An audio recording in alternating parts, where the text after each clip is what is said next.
மாணவ செல்வங்கள் அனைவருக்கும் வணக்கம் கண்ணா. இன்றைய போட்டித் தேர்வு பயிற்சியாக நாம் விவரங்களை கையாளுதல் பார்க்க போறோம். அதுல கூட்டு சராசரி, இடைநிலை, முகடு, வீச்சு எப்படி கால்குலேட் பண்றது அப்படிங்கிறது தான் நம்ம பார்க்க போறோம். கூட்டு சராசரி எப்படி கால்குலேட் பண்றது அப்படின்னா, விவரங்களின் கூடுதல் பை விவரங்களின் எண்ணிக்கை அப்படிங்கிற இந்த ஃபார்முலாவை பயன்படுத்தினா நம்ம கூட்டு சராசரி கண்டுபிடிக்க முடியும். இந்த கூட்டு சராசரியை சராசரி அப்படின்னும் நாம சொல்லலாம். இடைநிலை அளவு கால்குலேட் பண்றதுக்கு என்ன பண்ணணும்னா, கொடுத்திருக்கிற எண்களை ஏறு வரிசையிலோ அல்லது இறங்கு வரிசையிலோ எழுதிக்கணும். எழுதினதுக்கு அப்புறம் அதுல மைய மதிப்பா வருது பாத்தீங்களா, அதைத்தான் நம்ம இடைநிலைன்னு சொல்லணும். ஒருவேளை ஒரே ஒரு எண் மைய மதிப்பாக வந்தால் அந்த ஒரு எண்ணை இடைநிலை அப்படின்னு சொல்லுவோம். ஒருவேளை இரு எண்கள் மைய மதிப்பாக வந்துச்சு அப்படின்னா அந்த இரு எண்களையும் கூட்டி 2ஆல வகுத்தா நமக்கு இடைநிலை அளவு கிடைக்கும். அப்புறம் முகடு அப்படிங்கிறது என்னன்னா, எந்த எண் அதிக முறை அந்த கொடுத்திருக்கிற தரவுகள்ல இடம்பெறுதோ அந்த எண்ணை நம்ம முகடு அப்படின்னு சொல்லி. ஒரு சில வினாக்கள்ல எல்லா எண்களும் சம எண்ணிக்கையில தான் வந்திருக்கும். அப்போ அதுக்கு முகடு இல்லை அப்படிங்கிறது தான் விடை. வீச்சு கண்டுபிடிக்கிறது எப்படின்னா, கொடுத்திருக்கிற மதிப்புகள்ல மிகப்பெரிய மதிப்பு எது, அப்புறம் மிகச்சிறிய எண் எது அப்படின்னு கண்டுபிடிச்சு மிகப்பெரிய மதிப்பிலிருந்து மிகச்சிறிய மதிப்பை கழித்தால் நமக்கு இந்த வீச்சு கிடைக்கும். சரிங்களா? இப்போ சில கணக்குகளோட இதை எப்படி போடுறது அப்படிங்கிறதையும் நாம பார்க்க போறோம். முதல் கணக்கு 7, 22, 15, 42, 34 ஆகிய எண்களின் சராசரி கணக்கிடு அப்படின்னு இருக்காங்க. சராசரி கணக்கிடுறதுக்கு நாம தான் ஃபார்முலா பார்த்தோம். எல்லா எண்களையும் கூட்டி எத்தனை எண்கள் இருக்கோ அதால வகுத்தோம் அப்படின்னா நமக்கு கூட்டு சராசரி கிடைக்கும் இல்லைங்களா? அதனால பாருங்க, 7 கூட்டல் 22 கூட்டல் 15 கூட்டல் 42 கூட்டல் 34 பை எத்தனை எண்கள் இருக்கு பாருங்க, 1 2 3 4 5 எண்கள் இருக்கு. ஸோ 5ஆல் வகுத்தால் நமக்கு இதனுடைய சராசரி கிடைச்சிரும். ஸோ சராசரி சமம் விவரங்களின் கூடுதல், நம்ம பாருங்க கூட்டல் குறியில போட்டோம். பை எத்தனை விவரங்கள்னா மொத்தம் 5 இருக்கு, அது பை 5 அப்படின்னு சொல்லிட்டு எண்ணிக்கையை எழுதிட்டோம். இப்போ இதை கூட்ட போறோம். நமக்கு இதை கூட்டினா 120ன்னு கிடைக்குது. இதை 5ஆல் வகுத்தோம் அப்படின்னா 5 2 வாட்டி 10 4 வாட்டி 20ன்னு 24 நமக்கு விடையாக கிடைக்குது. ஸோ இந்த ஃபர்ஸ்ட் ஆப்ஷன் தான் விடை. இரண்டாவது கேள்வி, முதல் 10 இயலெண்களின் சராசரின்னு இருக்காங்க. முதல் 10 இயலெண்கள் எது அப்படின்னா, இயலெண்கள் அப்படின்னதையும் அது 1ல தான் ஆரம்பிக்கும். முதல் 10 அப்படின்னா 10 வரைக்கும் 1 2 3 4 10 வரைக்கும் எழுதிட்டோம். இதனுடைய சராசரி அப்படின்னா நம்ம சராசரி சமம், இது எல்லாத்தையும் முதல்ல கூட்டணும் இல்லைங்களா? 1 கூட்டல் 2 கூட்டல் 3 கூட்டல் 4 கூட்டல் 5 கூட்டல் 6 கூட்டல் 7 கூட்டல் 8 கூட்டல் 9 கூட்டல் 10 பை 10 எண்கள் இருக்குன்னு அவங்களே சொல்லியிருக்காங்களா, பை 10 போட்டுக்கிறோம். இதையெல்லாம் கூட்டும்போது நமக்கு 55ன்னும் பகுதியில் 10 இருக்குங்களா? ஸோ 55 10ஆல் வகுக்கும் போது 5.5 அப்படிங்கிறது தான் இதுக்கு சராசரியாக கிடைக்குது. ஸோ இந்த ரெண்டாவது ஆப்ஷன் தான் விடை. மூணாவது கேள்வி, முதல் 7 இரட்டை எண்களின் கூட்டு சராசரின்னு கேட்டிருக்காங்க. இரட்டை எண்கள் 2ல் ஆரம்பிக்கும். 2 4 6 8 10 12 14ன்னு எழுதிட்டோம். ஏன்னா 7 இரட்டை எண்கள் தான் வேணும். பாருங்க, 1 2 3 4 5 6 7. இப்போ இதனுடைய சராசரி அப்படிங்கும்போது நம்ம இதெல்லாம் கூட்டணும். 2 கூட்டல் 4 கூட்டல் 6 கூட்டல் 8 கூட்டல் 10 கூட்டல் 12 கூட்டல் 14 பை எத்தனை எண்கள் அப்படின்னா 7 எண்கள். நமக்கு 56ன்னு வருது இதனுடைய கூடுதல், பை 7. 7 8 வாட்டி 56ன்னு சராசரி 8ன்னு கிடைக்குது. ஸோ இந்த 4வது ஆப்ஷன் தான் விடை. நான்காவது கேள்வி, 8 எண்களின் கூடுதல் நமக்கு 480 எண்ணில் அதன் சராசரின்னு இருக்காங்க. 8 எண்கள்னா n சமம் 8 அப்படின்னு வச்சுக்கிறோம். கூடுதல் நாங்கள், அதாவது கூட்டியே இந்த விடையை அவங்க கொடுத்துட்டாங்கன்னு அர்த்தம். அப்போ சராசரி கண்டுபிடிக்கிறதுக்கு என்ன பண்ணால் போதும் அப்படின்னா, இந்த கூடுதலை மேலே எழுதிக்கணும் 480ன்னு. இப்போ எத்தனை எண்கள்னா 8 எண்கள்னு சொன்னதுனால பை 8ன்னு கீழே போட்டுக்கணும். 8 6 வாட்டி 48 0ன்னு நமக்கு சராசரி 60 கிடைக்குது. ஸோ இந்த 3வது ஆப்ஷன் தான் விடை.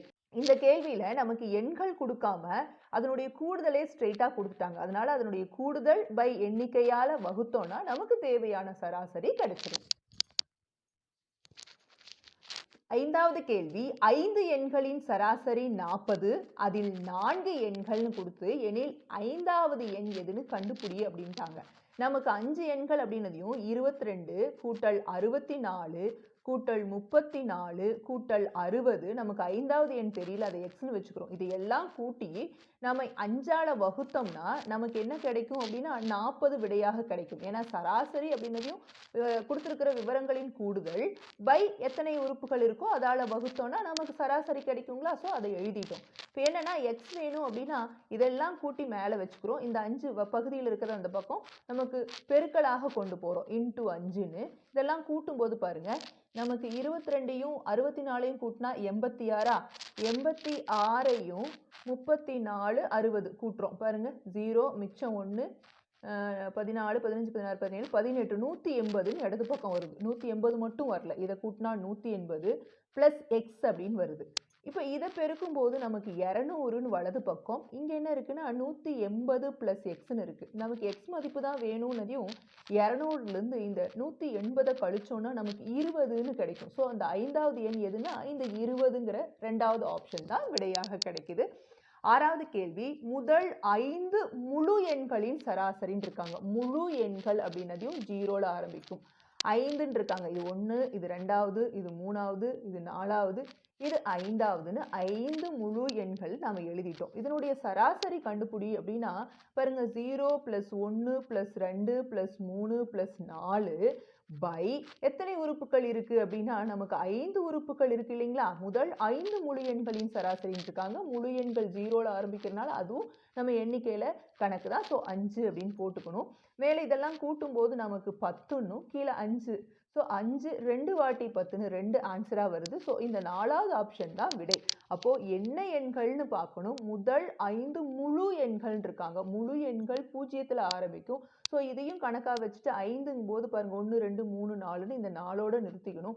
இதனுடைய சராசரி அப்படிங்கும்போது இதை கூட்டி எத்தனை உறுப்புகள் இருக்கோ அதால் வகுத்து நம்ம அதனுடைய விடையை கண்டுபிடிக்கணும். ஏழாவது கேள்வி 11 7 15 3 6 5 7 என்ற விவரங்களின் இடைநிலை அளவுன்னு கொடுத்துருக்காங்க. இடைநிலை அளவுன்னு பார்த்த உடனே கொடுத்துருக்கிற எண்களை ஏறு வரிசையில் எழுதணும். பாருங்கள் ஃபஸ்ட்டு 3 எழுதுவோம், அதுக்கப்புறம் 5 எழுதுவோமா, 5, அதுக்கப்புறம் 7 2 வாட்டி பாருங்கள், இங்கே ஒரு வாட்டி இங்கே ஒரு வாட்டி இருக்குது, அதனால் 2 வாட்டி 7 எழுதிட்டோம். 7க்கு அப்புறம் 11 இருக்கு இல்லைங்களா, 11, அதுக்கப்புறம் 15ன்னு எத்தனை எண்கள் இருக்குன்னு பார்த்துருவோம். 1 2 3 4 5 6 7 எண்கள். இங்கேயும் அதே 7 எண்கள் எழுதியிருக்கோமா அப்படிங்கும்போது இல்லை, என்ன விட்டுருக்கோம் பாருங்கள், 6 விட்டுருக்கோம். எந்த இடத்துல வரும், இந்த இடத்துல வரும். ஸோ இந்த மாதிரி நீங்கள் செக் பண்ணிக்கிட்டு நடுவாக எது வருதுன்னு பாருங்கள். இந்த பக்கம் 3 விட்டுட்டோம், இந்த பக்கம் 3 விட்டுட்டோம், நடுவாக இந்த 7 வருது பாருங்கள். 3 5 6ன்னு 3 நம்பர் இந்த பக்கம் விட்டோம், 7 11 15ன்னு இந்த பக்கம் 3 விட்டுட்டோம்னா நடுவில் இருக்கிற எண் 7ன்னு கிடைச்சிருச்சா. ஸோ இந்த 7 தான் இதனுடைய இடைநிலை அளவு. எட்டாவது கேள்வி 21 62 15 10 50 மற்றும் 12ன் இடைநிலை அளவுன்னு இருக்காங்க. இப்போ இந்த எண்களை முதல்ல ஏறு வரிசையில் எழுதிக்கலாம். பாருங்கள், முதல்ல 10, அதுக்கப்புறம் 12, அதுக்கப்புறம் 15, அப்புறம் 21, அப்புறம் 50, அதுக்கப்புறம் 62ன்னு நம்ம ஏறு வரிசையில் அரேஞ்ச் பண்ணிக்கிட்டோம்.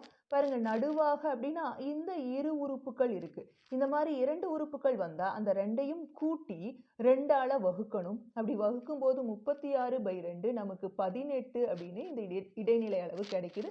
அது இந்த ஃபர்ஸ்ட் ஆப்ஷன்.